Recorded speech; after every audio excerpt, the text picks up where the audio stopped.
Hello and welcome to the News9 Plus show on the world's first news and current affairs OTT platform, News9 Plus. 3 attacks in 3 days in 3 different places, Riyasi, Doda and Kathua. Why are we seeing this escalation? What are the tactics of the terrorists in this new wave of attacks? Why now?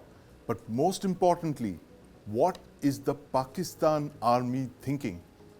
And to discuss this, I have with me this evening Lieutenant General P.J.S. Pannu, former Deputy Chief of the Army Staff, and joining me in the studio here is Brigadier Nilesh Banod, a veteran of the Special Forces 21 Para SF. Gentlemen, welcome to the News9 Plus show. Thank you, Sandeep.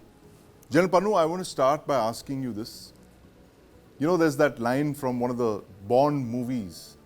1 is happenstance, twice is coincidence, 3 is enemy action. In this case, 3 attacks, 3 days, 3 different locations. What is the enemy, the Pakistan army, thinking? Sandeep, thank you very much for bringing me on to this show where Pakistan has woken up to a new paradigm of situation in Jammu and Kashmir and also in Pakistan internally. They have themselves faced a huge reverse where their own credibility, international or domestic issues are concerned. But having said that, India has, according to how the world looks at, has been able to settle the Jammu and Kashmir issue domestically, where the voting pattern has shown that people are very happy with the Indian new way of working. The Constitution of India is something that they are now fully aware and they respect it. So as a result, the only thing that the Pakistan army, when it starts losing its relevance, it means that if they are friendly with India, then they have no use. And internally they would be brought down by the political establishment. And largely that is the only sticking glue, because internally when Pakistan gets disturbed, the only way they can stick together is by start throwing issues at India and start crying Kashmir. So as a result, I think far too many situations have come up where India is showing stability and progress. The Jammu and Kashmir political establishment, which earlier was more supportive towards separatism, has now turned around and is now more patriotic towards India. The people of Jammu and Kashmir are more well integrated. So therefore, when you are attacking at 3 or 4 more places and seeing that the new government has come into being on the day of swearing in itself, they started the attacks. It is very interesting to understand this entire paradigm is nothing but the old boring tactics of Pakistan which is at play. And many old school players have jumped into it to say things which have happened in the past. But at the end of the day, I think this was an attack which was planned at many places. Just in case there are a few misses, there will be a few hits. So multiple operations have happened so that they get success, because if they had not got success, this would have been taken as a very big wash-up operation by Pakistan. So they have taken up multiple points of attack, hoping to get success. And well, the operation is in the progress. Once you are surprised, you do take a few hits, but then it is ultimately the operations will unfold in the favor of the Indian security forces and against Pakistan. Absolutely, and thanks for putting all that in perspective, General Pannu. Pakistan trying to put the pot on the boil, Brigadier Banod. Talking of the pot here, Jammu is an area that you've operated as part of the SF for decades. Tell us why it's so different from Kashmir. These operations in the regions where our security forces are at this very moment combing the areas for militants. Tell us why it's a challenge to operate in this terrain. Yeah, Sandeep.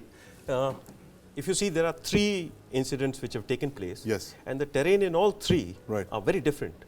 One is the Kathua, yes. That is Hiranagar area. That is quite close to the international border. And there it's hardly any hills. Right. I think it's the plains. It's an extension of the plains of Punjab. And the hills are just starting up. Yes. There. So in all probability, this is a small party which was infiltrating. Right. and they may have lost their way Yes. somewhere and been roaming around in that area. That's Right, why right. they knocked on a door and asked for water and things like this, Yes. which shouldn't happen actually so Right. close to the border. Right. The second area is where the pilgrim bus was targeted. Yes. And that was between Udhampur and that Riyasi Yes. area. So there the hills are higher. Right. The vegetation is the undergrowth Yes. is much thicker. Right. And there's a lot of undergrowth. Yes. And it becomes easy for anyone Right. to hide. Right. We've all played hide and seek during our Absolutely, childhood, yes. and we all know what kind of areas we would like to hide. So it's difficult. It's rugged terrain. It's wooded. It's forested. It's although comparatively lower altitude. Right. However, it consists of a lot of broken ground. Yes. There are lots of folds in the ground. Right. Lots of vegetation, undergrowth. So it's very easy for anyone Yes. who wants to hide. Right. To anyone who's moving, of Yes. course, will be seen. Right. And so it was a dastardly, cowardly attack on Absolutely. a civil pilgrim Yes. bus. So Right. that's what they've done. The terrain in Doda area Yes. is very, very difficult Right. because of the altitude Yeah. and steep. The mountains are very steep. To traverse from one place to the other, you have Right. to go all the way down Right. and all the way. It's very, very exhausting and Multiple time-consuming. valleys and yes. Multiple valleys, Right. very steep, Right. and the altitudes are also very high. Right. So all the three terrains are very different. Right. in And this. so very quickly, this when the small team operations take place, and in this case, as General Pannu and you are suggesting, is that multiple teams may have been infiltrated across the IB and the LOC. I want to put out this graphic here for your understanding about the kind of equipment that the militants would carry when they infiltrate and they carry out these kind of small team operations. They lie in wait in the jungles. Since you've also operated very similarly, and they're obviously borrowing from special forces tactics, the kind of equipment that they're carrying around with them. Explain to us why they carry what they do and how this helps them survive, hide in the forest, and then strike when there's an opportunity. Yeah. Sandeep, actually, there's a very nice graphic that you brought out. Yes. It's very accurate. I mean, they carry all these things. Right.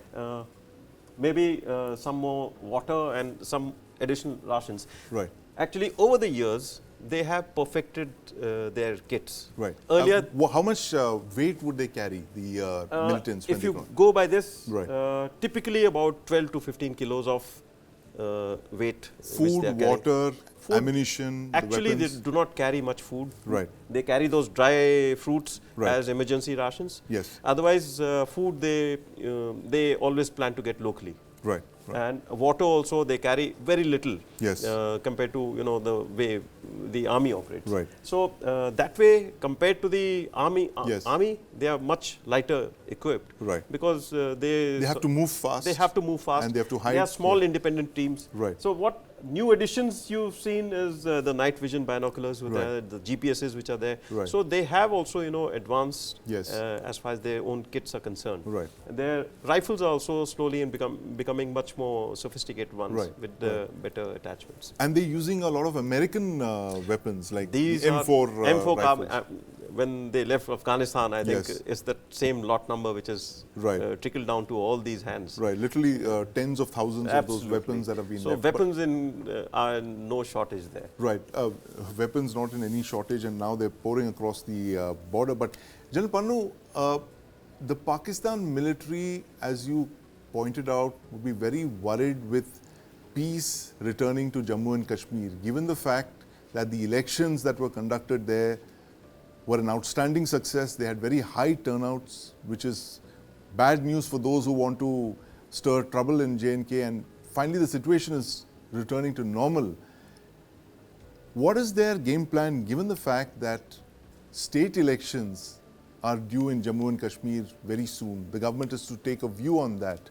Could these attacks have been aimed at thwarting the return of normalcy and, of course, getting this state elections postponed? Sandeep, over years, terrorism became an industry in Jammu and Kashmir. and the industry runs across the border both ways. Right. Uh, there are upper ground workers or the overground workers who were very well knit with the politicians, sometimes in power and sometimes not in power in Jammu and Kashmir. Right. Of course, the money, the radicalization, uh, and drugs, of course, is something that Pakistan has been using it as a source of funding, as also to give it to these terrorists, because most of them, when they come across, they are heavily drugged Right. and they have to survive very little, as was being explained. So as a result, the Pakistan army does not want to directly get into any kind of a direct confrontation with India. Right. They have always used this as proxy historically, right from day Yes. one. 48, you saw it was Right. proxy. Right. Even Kargil operations, they try to make it look as if they are freedom fighters, but Yes. they were the freedom fighters to do more of a conventional kind of operation in Kargil. So therefore, they use the special units of the military, the Yes. NLI, and those, made to look Paramilitary like kind of forces. Yes. they're all there. So as a result, the army of Pakistan did not even claim the dead. Yes. They completely disowned them. So as a result, the Pakistan army wants to keep India and Indian forces busy Right. fighting a battle which is fought in the Indian territory and not in Pakistani Yes. territory. So Yes. are controlling the whole narrative Yes. of confrontation, which is freedom fighter as led. Right. Right. All the terrorism has come up from there. It is known that Pakistan is the center of terrorism Yes. across the globe. Right. Everywhere there was a problem, Pakistan was involved directly or indirectly. So as a result, they have refined this so well Yes. that over a time, if they don't see stability, which they don't now see, Yeah. that there is a stability in India, so they want to destabilize it. Pakistan army will not directly do anything, and they will make all the elements which they have trained and Yes. they have, over a period of time patronized, to get into these jungles and create a similar kind of a situation as was there decades back. Right. So the narrative which has suited some of the Indian politicians in JNK. Yeah. And therefore, the Indian politicians in JNK who have lost the track are the ones, like you said, that there are going to be state elections. And in state elections, they will completely not be allowed to speak anywhere because they have lost the support of the local population. Right. The only reason that their voices can be heard if there is a problem which is being created. So the new voices of old defeated politicians, you will again hear that they will Yes. stake the claim that without us, you cannot run the state. Without us, the Jammu and Kashmir is going to be a state which is never going to have a problem Right. solved. Ones who are the stakeholders, and we are the ones who are the owner of Jammu and Kashmir. So I think it is to give the voice to those who have lost the voice, Yes. and Pakistan is trying to re-energize the agenda which has already been lost. Right. So, yeah, General Panu, I was just reading this editorial by your colleague, General Hasnain, just today, where he talks about the fact that how the effect of the surgical strikes and the attack using the Air Force on Balakot may have worn off. It's been 5 years since those red lines were drawn by the government of India very strongly. Do you see the need for a new set of red lines to be drawn by the government of India? Because obviously any kind of terror attack, especially of the dastardly nature of, shooting civilians in buses, cannot go, unanswered. Do you see a new set of red lines that need to be drawn by the government of India? How will the government react to this new spate of attacks in Jammu? First and foremost, I think there are two sides of strategy. What do we do internally in our own area, in our own hinterland? And it's very clearly who the supporters are. So you really don't have to cross the international border or the line of control to hit out at those people who are not in your reach in the normal situation. You don't have to really do a surgical strike because many of the supporters are very much here in India. Right. As in, the intelligence framework and the linkages are actually known They are the ones, firstly, they got to be neutralized, because unless they are welcome and unless they are Yes. assured of support within Jammu and Kashmir, from outside, it's not very easy to infiltrate and to be caught in the open without support. I think the support bases have to be cut down first, and Right. exemplary punishment which has to be meted out to people who get caught, I think is extremely important, because people have hidden their identity, and they support terrorism in India. Right. The second thing, of course, is that uh, the Pakistan army, I think, in any case, is suffering. So is Pakistan at large is suffering. In POK, there is a problem, unrest. The northern areas, there is an unrest. Internally, they also want to divert the situation this side. Right. I don't think Pakistan is liking the pro-India noises which are being made in POK and northern areas Yes. as an to it. So over a period of time, I think more that we need to do other than military operations, we have to extend our intelligence network and also improve our messaging to the community which is living in the Pakistan occupied Kashmir, Yes. to give them support. Firstly, moral support, institutional support, intelligence support, or whatever is required. I think the problem is that we have been fighting terrorism uh, within our own territory.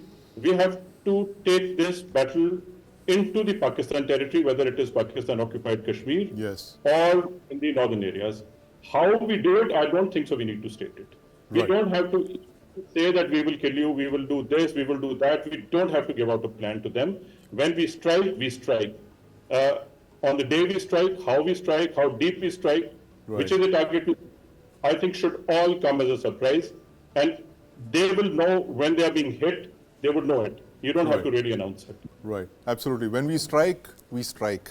Brigadier Manu, that's something that only a special forces operation would, special forces operator would say. But you know, the fact that you mentioned earlier on that it's very difficult for militants to operate in terrain like this, which they have no knowledge of. They're possibly operating there for the first time without local support. Now, General Pannu also mentioned the fact that there are elements, what you call the OGWs, overground workers, networks. How do you disrupt these networks? How do you create more human intelligence networks to disrupt these OGWs that are obviously clearly supporting these terrorists? OGWs have been a problem right from the beginning. You see, till the time you get them catch them red-handed Yes. with the terrorists, there is nothing much that you could do to them. However, now with the NIA and everybody, all the intelligence Yes. agencies coming in, monitoring the cash inflows I mean, they all did it for money. Yes. Right from the local guide, Yes. that guide who guides them across the LC or Right. the international border, who takes them to various support houses. Yes. You know, these are all very, very poor people. You know, some of them are ideologically aligned across. So they But are being money paid is what, the money. yeah, keeps them going. So it's I think you cut off the money. Right. You cut off the money, and 90% of the problems of OGW is going to be solved. Right. That's one. And secondly, what is coming across the border Yes. is just just the water which is coming. The fountainhead is there across Right. in Of course. Pakistan. Yes. You need to hit it. Right. And there are hundreds of ways you can hit Yes. it. Like General Pannu said. Yes. You don't have to state. You don't what have to you're gonna state. do. Yes. But Pakistan should realize Right. it's got so many fissures in its own society, Right. from northwest Pakhtunkhwa, Yes. Gilgit Baltistan, Northern Sindh, areas and northern areas, POK everywhere, and- POK, right. everywhere. If we get down to exploiting them, Right. like the way Pakistan is doing with us, Pakistan will not know what is hitting them. It's just a matter of policy that the Indian government doesn't do that. But the day we decide, Right. we can create havoc overnight. Right. We can create havoc overnight, and I'm sure that would be something that the Pakistan military would be very wary of, given the fact that how after Balakot you had, 5 years of relative peace? Absolutely. Do you see a need for more such operations, something possibly like Balakot? Absolutely, absolutely, Sandeep. I mean, I'm of the firm opinion that these peace talks and these kind of things, the flowers in the gun barrel, they Right. don't. The gun is meant to be fired, and I think the only message which goes across very, very clearly Right. is when we hit them hard. Right. We have the capability to hit them in 100 ways, and I am of the firm opinion we must hit them, and we must hit them where it hurts. Right. We must hit them where it hurts. And General Pannu, in conclusion, what do you see is the Pakistan military's primary objectives now? You know, given the fact that, you know, Pakistan is going through internal turmoil, as you mentioned, there is civil unrest, they're staring at an economic abyss, a new civilian government has taken over and they obviously need money to survive. Given all these factors, how are they able to focus on Jammu and Kashmir with these kind of operations? Do you see this as a problem for the new government, say in the next couple of years, or is this just a few, you know, flash in the pan, or do you think that this needs to be nipped in the bud right away? Sandeep, we are talking about a problem which is more than 3 decades old. Right. Pakistan Army will always find its relevance through disturbance and creating animosity with India. Yes. And therefore, at the moment, the challenge that the Pakistan Army has its own survival. The Pakistan Army, as I was talking about, that terrorism is an industry for Pakistan Army as also for Pakistan. They are the ones who control the money. They are the ones who actually control through ISI a lot of radicalization programs that they run. They are the ones who work on weapons. They are the ones who actually dictate how the politics should be run. Right. So therefore, it's Pakistan Army which does the money radicalization, weaponization, and political synergy, all for Pakistan to a point of their own personal survival. No Pakistan Army chief or the ISI chief would want to be a second fiddle in Pakistan. And they will never allow a political dispensation to settle down there, because as it is, Pakistan is so badly dislocated and divided within that Punjabis, the Pathans, as you know, Yes. cricket teams, they were abusing each other. The Baluchistan, the Sindhis, the northern agencies, the Kashmiris, there, all are on different grid. All are on different grid. Yes. So therefore, Pakistan politics will never settle down because none of them can be kept happy. The only way to keep them glued together is radicalize, radicalize, radicalize, and terrorize, terrorize, and terrorize. And the terrorism is not only towards the globe. Terrorism is always also towards their own people, because Yes. the kind of terrorist strikes have happened in Pakistan itself is a record. If you really look at the number of people who've been killed and number of operations which have been undertaken even against the Pakistan Army, I think Pakistan Yes. Army themselves also wants these people to be diverted here and there. And Yes. if the Pakistan terrorist groups are not diverted towards Afghanistan or towards India, they would eat them up. Yes, So absolutely. therefore, They have a boiling pot problem themselves. But thank you very much, General Pannu. But you know, quickly, I'm fully aware of the fact that the Pakistan military trained the cricket team very recently. I don't think that helped them very much in the World Cup in the US. But there's that very famous book that was written about the Pakistan military fighting to the end. That's what they believe in, regardless of, you know, whether they win or they lose.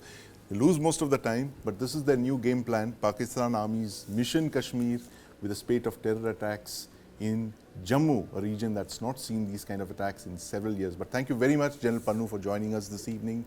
Brigadier Bhanot for putting it into perspective from the tactical to the strategy. It's a paper leak that snowballed into a national issue.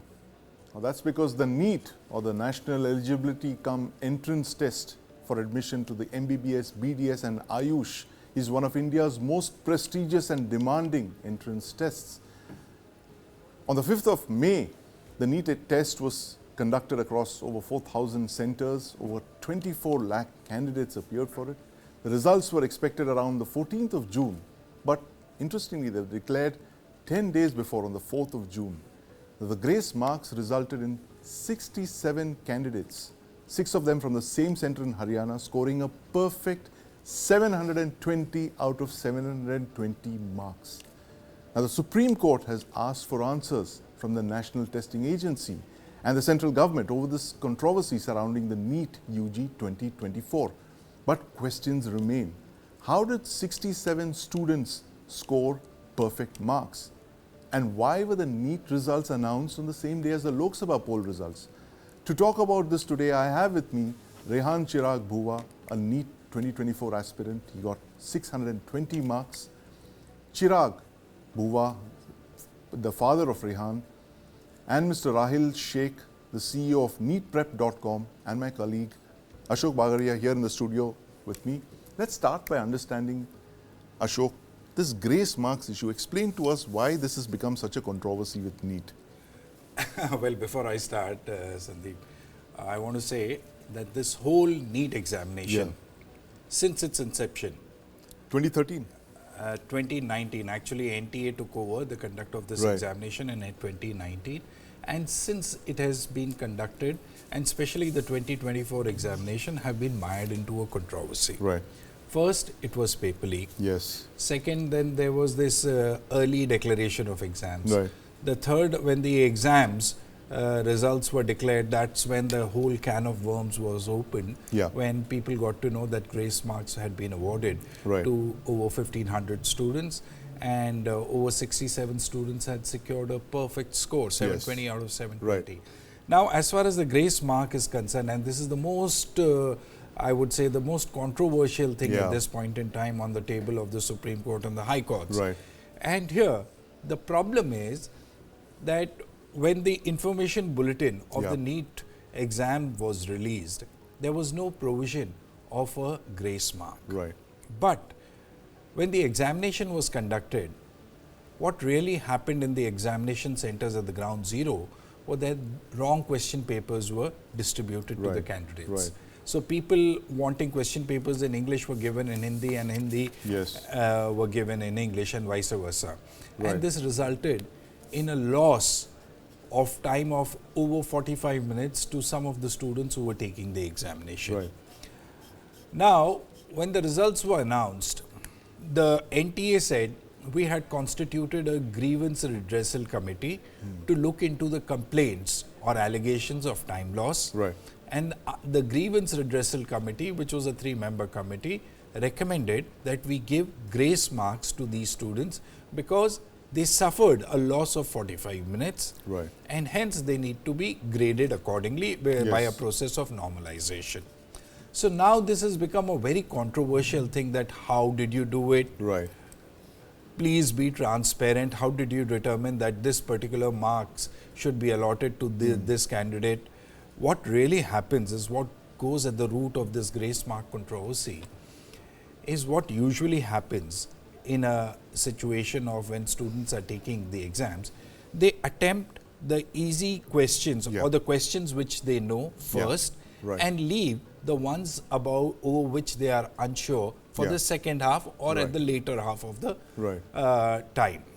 Now here you are faced with a situation of normalization where students who took the exam attempted the questions, and on the basis of those successful attempts, it was decided that they should be normalized. Now it can be argued that, look, students generally, the general tendency of the students is attempt the ones they know first and the ones about which they are uncertain later.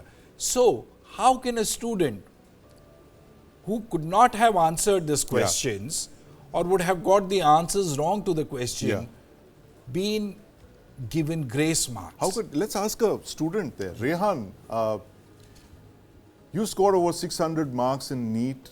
How long have you been preparing for this exam, and what was your reaction when you heard of these astonishing scores that some of the students have scored? Perfect 10, Nadia Comaneci, like perfect scores. So I began my preparation around June in 2022, and from there it's just been a roller coaster of emotions. 2 years, 2 years of prep. Yeah, 2 years of prep. I have faced so much, mental anguish as to how am I supposed to study almost 12, 13 hours a day. It requires constant effort. And it's not easy to keep it up for 2 years. It's very difficult. Only a person who has given this examination would know, or like any other examination like JEE. When I came out of the center, I was very happy, that I had performed well, and I was almost certain that I would be able to secure a seat in a government college in Mumbai, because that is what Right. everybody aims for. If you Yes. are giving NEET, then you'd want a college in your area so that you don't Yes. have to move away, or a government college so that it's, economically very sustainable. But what happened was, when I got my results, I knew my rank because I had already checked it through the provisional OMR and the answer key that they provided. Right. But when I saw my rank, I was shocked that last year this rank would have been in around, like, the 15,000 range, and Right. this year it was around like the 50 to 60,000 range. Right. That's like almost an inflation of rank of about like 40,000. That's just weird. That's shocking. That's weird and shocking, and I can understand the pain that you must be going through, Rehan, after 12 hours a day for 2 years. It's literally, it's no words to put it, Ashok, this kind of motivation to study 12, 14 hours for 2 years, and I can just imagine what you must be going through right now. But Chirag, as a parent, what's your feeling today when you're looking at these kind of this bizarre set of coincidences of perfect scores and grace marks being given to students who we clearly don't know why they were given those scores, but the whole question mark over the NEET, which is one of India's most prestigious examinations. What is your feeling as a parent? I mean, how have you taken it? I mean, given the fact that Rehan's been wanting to be a doctor for so many years, how does this come in the way of your, dreams for your child? Yeah, thanks for this opportunity, Sandeep and TV9 team.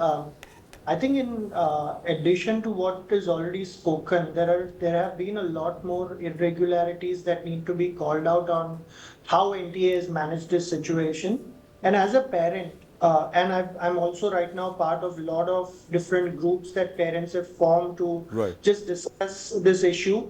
I think there is a common feeling of frustration and anger, Yes. because most of the kids who have been studying with a very genuine effort over the last 2 to 3 years have been putting in 12 to 14 hours, like Rehan as well called out. Yes.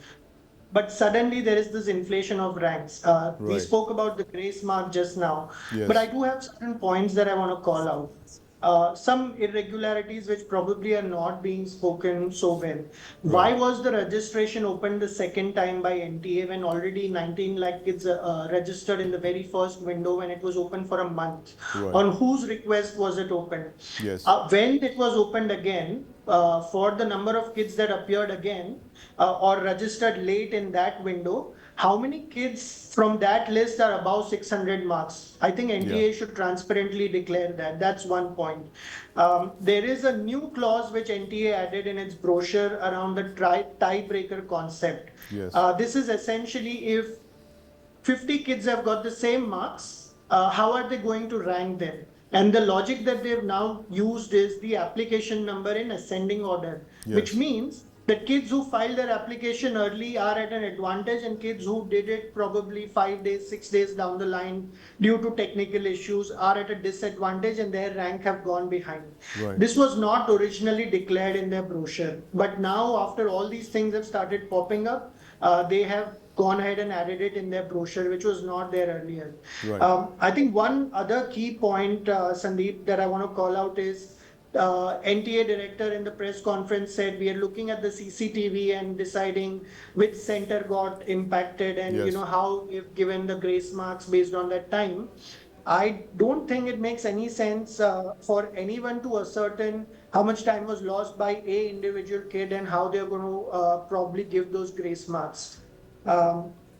I think there are a lot of irregularities, and whatever may be the outcome of Supreme Court's decision, there is going to be a section of kids at disadvantage because a lot of kids, since the exam got over, have probably not been studying. So if they are asked to appear again, Yes. they are going to be a lot of disadvantage. But at the same time, if at all that happens, there is a section of kids who probably genuinely need that attempt. So kids are at loss, and I think NTA is to be blamed for this. Kids are at a loss and NTA is to be blamed for this. The ball is clearly in the NTA's court. But Rahil Sheikh, you run an academy, NEET Prep. I'm sure you see thousands of students like Rehan who want to crack NEET. Give us an idea of the kind of chaos that this particular controversy has caused for all the kids in your academy. Right. So I'm the CEO of a company called NEETprep.com. We run an online platform where we help students prepare for NEET. So what we do is allow a platform and provide an ecosystem to students where they can find like-minded students as well as mentors who can guide them in their journey. And what we've been seeing across all our channels, across all our groups, all our communities, is that there's a lot of uncertainty around the whole result. Now, obviously, there are students who have different scores in the exam based on which they have different outlooks towards it. But one thing which is very dicey for students, especially in the 610 to 650 kind of range. I said 610 because that's the score at which last government medical college seat closed last year for unreserved category. For these students, the uncertainty is the direst. And like I heard, Rehan, who's on the show, is also in the same bucket. Yes. Last year, he would have been able to get a government medical college seat, but this year, it seems unlikely. Right. So that's why the students are kind of not sure. Will there be a re-NEET exam? Will there be an exam? Will the cutoff be so high next year as well? And if the cutoff is so high next year, am I, a regular student, will I be able to crack the exam at such a high cutoff next year? And should I even bother trying? And hence, there's a chance that we as a country will lose out on some great potential. I'm sure there are a lot of smart kids who would have otherwise applied. Yeah. I recently saw an advertisement by some law coaching agency, which was like, oh, NEET is so controversial, why don't you apply for CLAT?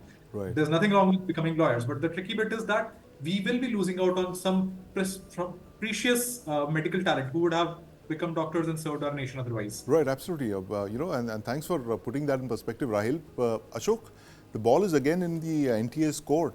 And what do you think they need to do now to restore credibility? I mean, there's chaos right now, is it? You're probably going to lose a crop of doctors, a bright bunch of youngsters like Rehan, I'm sure, who've possibly, going to be looking elsewhere for, possibly going abroad even. Yeah, so the blame in this case has to be squarely borne by the National Testing Agency. Right. Now here, NTA is tasked with conducting an examination which I say is equivalent to a civil service examination for these teenagers. Right. Now these are young kids who's just out of class 12th or appearing in the class or taking the class 12th exams. So they are just in their late teens. And the only analogy that I can draw is that this is the civil service exam for them. Right. Now when you conduct an exam of this nature where 24 lakh students are appearing, the systems have to be so foolproof. Yes. And they have to be so in place that there is no chance of any fingers being raised, at least at the procedure or the manner in which the exam is being conducted. Now the first problem, as I said, with NEET 2024 is that on the very date of the examination, this whole examination came under a cloud. First there was an allegation of paper leak. Now there were allegations that paper leak happened because the Bihar police apprehended some few people, and there was initial investigations revealed that there was a possibility of a NEET paper leak. The second thing was there was another incident in a town of Sawai Madhopur in Rajasthan, where some students who went into the center were given the wrong question papers. When I say the wrong question paper, the language was wrong. So these were the students who were taking the exam in Hindi, but they were given English question papers. They took the question papers and walked out of the examination centers. The third thing was the faulty distribution of question papers. So if you look at the totality of the way or the manner in which the exam has been conducted, it clearly shows NTA has failed. The second point, NTA is putting out its defense on its website under the frequently asked question column and trying to defend its position as far as paper leak allegations are concerned. Right. It is saying the NTA, which an hour or so ago they hosted some FAQs in which they defended themselves by saying that, look, as far as paper leak allegations are there, we are completely in denial, no such thing has happened. Right. However, they also admit that there is an investigation which is being carried on by Bihar police and the investigation has not concluded. Right.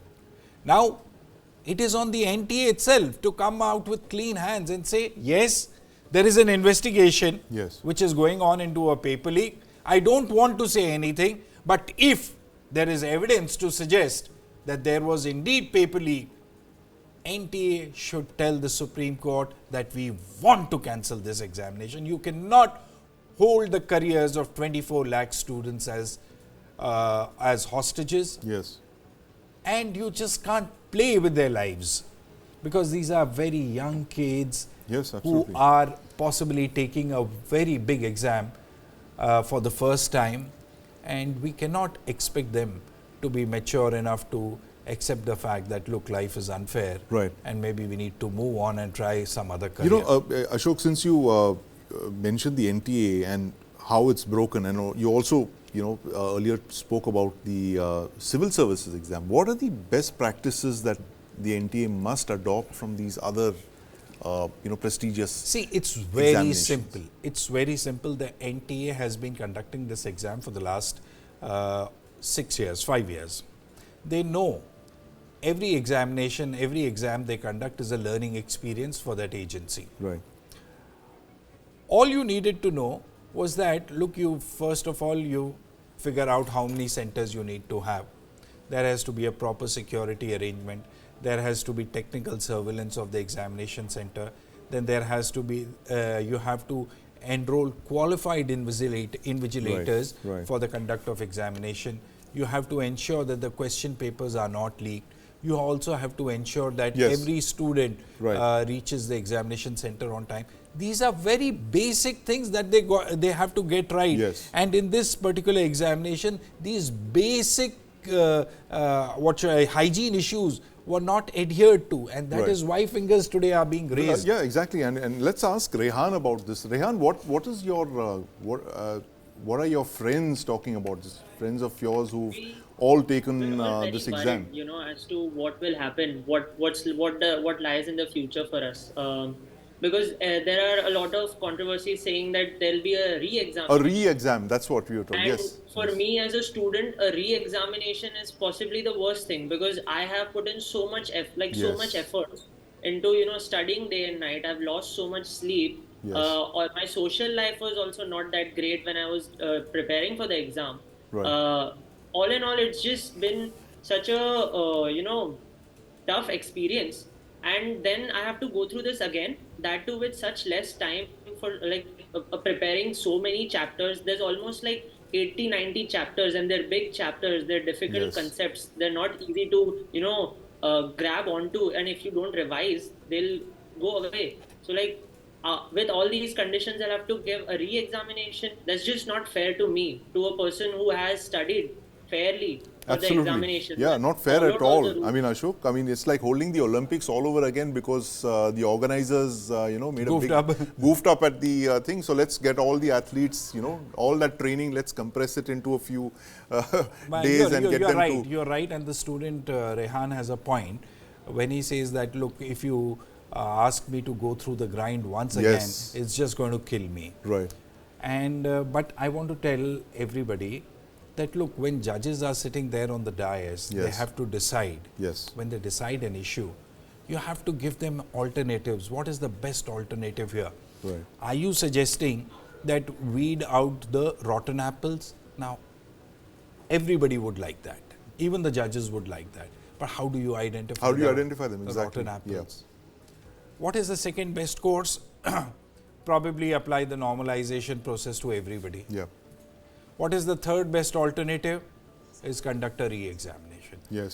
And trust me, I have seen such instances in the past where the courts have dealt with similar issues, and they have believed, the judges believe, that look, in such circumstances, a re-examination is the best possible alternative. Right. Students and parents may agree, they may not agree. Let's ask Rahil this. Rahil, what do you think is the best answer? You think a re-NEET is the best solution so that everyone's happy? I mean, I'm sure the students would disagree with that. You know, putting them through that agony, a 2-year agony all over again. What's the best answer according to you? What will the courts choose? Right. So I think NTA as well as Supreme Court have made their stance clear. It seems like more investigation is being done to figure out if the extent of grace marks being provided is beyond the number which NTA has provided, which is 363 students. So that seems like a reasonable thing to do. Treat these students separately. And like it has been made clear in the previous Supreme Court judgment, which is what was quoted when, you know, these grace marks nomination thing happened, that the people who have been awarded grace marks should be treated separately from the rest of the students. Right. So the other students should not suffer any loss of seats at all because of grace marks or normalization. And these people who have been provided grace marks or their scores have been normalized, they should be given excess seats. If we take a look at the quantum of this, out of the 1,563 students, my assessment is that roughly, or rather from what we've been told by NTA, let me not speculate, half of these students are below the NEET cutoff. So 50% of the students are above the NEET cutoff. And out of these, probably not more than 100 students should be in the list. So 100 seats across so many colleges, it's not a big deal. It can definitely be done. And that sounds like a reasonable approach. And whatever accusations are, whatever allegations there are about, you know, paper leaks, those should be investigated in the swiftest manner possible, so that a decision can be taken whether re-NEET needs to be conducted or whether, you know, the students need to be provided. Absolutely. Yes, yes, Ashok. Sandeep, I just want to add here. Now, what we are seeing in the Supreme Court as of now are basically, there are 2 batches of petition. One, the first batch of petitions are basically saying that there was a NEET paper leak and the examination should be cancelled. There is a separate batch of petition which was filed after June 4th, where students, parents and social workers have gone to the court saying that, look, this whole process of normalization is flawed. It vitiates the level playing field afforded to all the students, and hence this should be removed, and whatever ranks are there, and that according to those ranks the seat should be allocated. Now here the problem is, you will have to choose your battle. Which battle do you want to fight? Do you want the cancellation of the exam, where one batch of petitions seek that, or the other, you want the grace students to be out and accommodated or treated as a separate category, and let the rest of the students be given seats according to the grade? Let's ask Chirag. Chirag, what's your view on this? What's the best course to your mind, which causes the least pain? Yeah. So I strongly believe the issue is not about this 1,600 students who've got grace marks, Sandeep. There is an inflation in the rank by about 25 to 30,000. I think the OMRs need to be re-evaluated instead of a re-exam. And that needs to be done by an independent third party to see if there have been irregularities around how these OMRs have been evaluated and, you know, marks have been assigned to people. Instead of re-exam, I feel government probably needs to speak on this issue and identify how can they ensure that more kids are accommodated across colleges rather than putting kids again through this agony. And I also want to bring in one additional perspective, Sandeep. Who are the people pushing for re-exam? These are the tuition classes owners who are doing all these videos day after day that there should be a re-exam. I understand that, you know, they are also probably thinking from a section of kids' perspective, but I think if you look at it from a much bigger picture, 23 lakh students and 13-14 lakh of them getting impacted with a re-exam, I think that's probably not the best approach, and probably something really needs to be done. Something really needs to be done. Thank you very much, Chirag, for your thoughts, and Rehan, wish you all the very best. I'm sure you'll come out of this challenging situation that you're going through right now. Rahil, thanks for your views, and of course Ashok Bagaria, as always, the go-to person for all these issues, Matters Legal.